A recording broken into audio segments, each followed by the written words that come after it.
ছবিটা একবার আপনাদের দেখিয়ে দিই। এই হলো প্রধানমন্ত্রীর চিঠি। এ রাজ্যের মানুষের উদ্দেশ্যে এই খোলা চিঠি বাংলায় দিয়েছেন প্রধানমন্ত্রী এবং বাড়ি বাড়ি এই চিঠি কিন্তু পৌঁছে দেওয়া হচ্ছে। সামনে পশ্চিমবঙ্গে বিধানসভা নির্বাচন, আর তাকে কেন্দ্র করেই কিন্তু প্রধানমন্ত্রী এই চিঠি লিখেছেন, যেখানে এবারে পশ্চিমবঙ্গে বিজেপির সরকার হবে আর মাত্র কিছুদিন বাকি। তারপর পশ্চিমবঙ্গের ভাগ্য নির্ধারণ করতে পারবেন আগামী প্রজন্ম। সাধারণ মানুষ তারা কোন দিকে ভোট দেবেন সেটা বলার জন্যই মূলত প্রধানমন্ত্রীর এই রাজনৈতিক বার্তা। স্বপ্নের সোনার বাংলার আবাল বৃদ্ধ বনিতা চরম বঞ্চনার শিকার, তাদের যন্ত্রণায় আমার হৃদয়ও আজ ভারাক্রান্ত।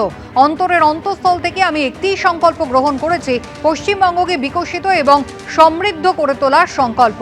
কথা বলবো, শিবাশিস মৌলিক রয়েছেন। শিবাশিস, কয়েকটা লাইন আমি পড়লাম, কিন্তু দীর্ঘ এই চিঠি মূলত কোন কোন প্রসঙ্গের অবতারণা করেছেন প্রধানমন্ত্রী? দেখো, শুরুতে আমি যেমনটা বলছিলাম যে জয়মা কালী দিয়ে তিনি তার সম্বোধন শুরু করেছেন এবং আর মাত্র কয়েক মাস তারপরেই নির্ধারিত হবে পশ্চিমবঙ্গের ভাগ্য। আগামী প্রজন্মের ভবিষ্যৎ কোন পথে চালিত হবে, গুরুতর দায়িত্ব নির্ভর করছে আপনার একটি সুচিন্তিত সিদ্ধান্তের উপর। আমি প্রথম দুটি বাক্য পড়লাম তার, অর্থাৎ আগামীর যে পশ্চিমবঙ্গের পরবর্তী প্রজন্ম, প্রত্যেকে তার পরবর্তী প্রজন্মের কথা মাথায় রেখে ভোট দিক, এমনটাই কিন্তু বার্তা তুলে ধরেছেন প্রধানমন্ত্রী। গত 11 বছরে দেশবাসীর আশীর্বাদকে পাথেয় করে তিনি জনকল্যাণমূলক কি কি কাজ করেছেন তিনি তার দিক থেকে তিনি তুলে ধরার চেষ্টা করেছেন। কারণ গত 11 বছর কেন্দ্রের সরকারের প্রধান ছিলেন নরেন্দ্র মোদী।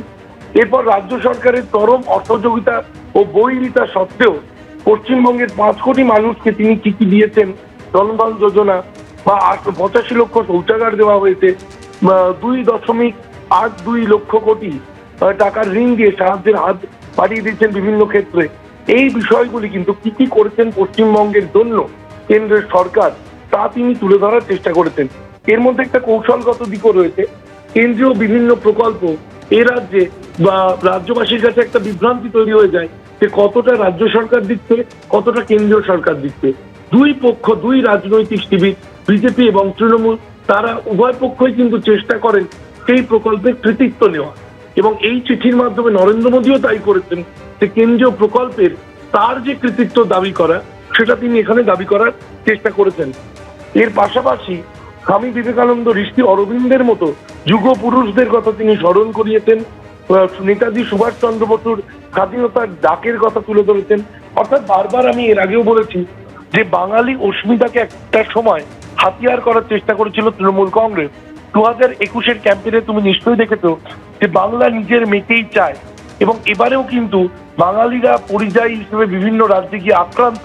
তৃণমূল যে অভিযোগ বারবার তুলে ধরেছে, সেই জায়গায় দাঁড়িয়ে কিন্তু বাঙালির হৃত গৌরব ফেরানোর ডাক হিসেবে বিজেপি হাতিয়ার করছে যে পশ্চিমবঙ্গ কি ছিল, এখন কোথায় দাঁড়িয়ে তারা পুরনো পশ্চিমবঙ্গের সম্মান ফিরিয়ে আনতে চাইছেন।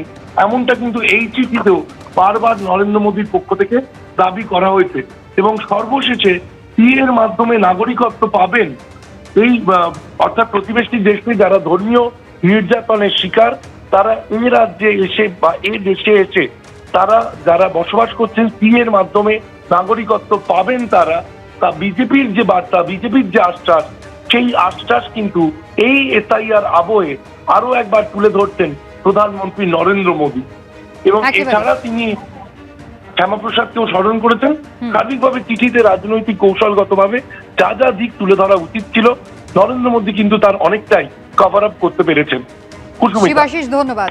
এবিপি আনন্দ, এগিয়ে থাকে, এগিয়ে রাখে।